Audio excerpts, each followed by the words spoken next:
বাথরুমে কিংবা টয়লেটে যেখানে আপনাকে অন্য কেউ দেখতে পাচ্ছে না এরকম জায়গায় গোসল করলে আপনি শরীরের সমস্ত কাপড় চোপড় খুলে বিবস্ত্র অবস্থায় গোসল করলে সেটি হারাম বা সরাসরি নিষিদ্ধ কোনো কিছু হবে না। আমাদের মনে রাখতে হবে যে একটা সময় পৃথিবীতে মানুষের বেশিরভাগ মানুষেরই অনেক বেশি কাপড় চোপড় থাকতো না, অনেকেরই একজোড়া কাপড় থাকতো যেটা দিয়ে তিনি তার জীবন পার করে দিতেন। আজকাল আলহামদুলিল্লাহ আমাদের অনেক কাপড় চোপড় রয়েছে।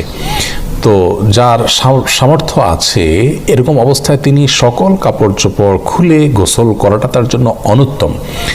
একজন সাহাবী নবী আকরাম সাল্লাল্লাহু আলাইহি সাল্লামকে এই ধরনের একটি প্রশ্ন করেছিলেন, তিনি তখন তার জবাবে বলেছিলেন যে লাল্লাহু আহাক্কু আন ইউস্তাহিয়া মিনহু, কেউ একাকী আছেন, নির্জনে আছেন, তাকে কেউই দেখছে না, এমত অবস্থায় তিনি সকল কাপড় চোপড় খুলে ফেলবেন।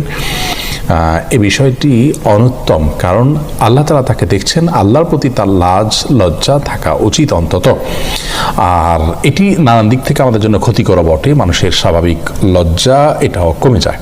এই জন্য একান্ত প্রয়োজন না হলে বাথরুমে উলঙ্গ হয়ে গোসল না করাটা উত্তম।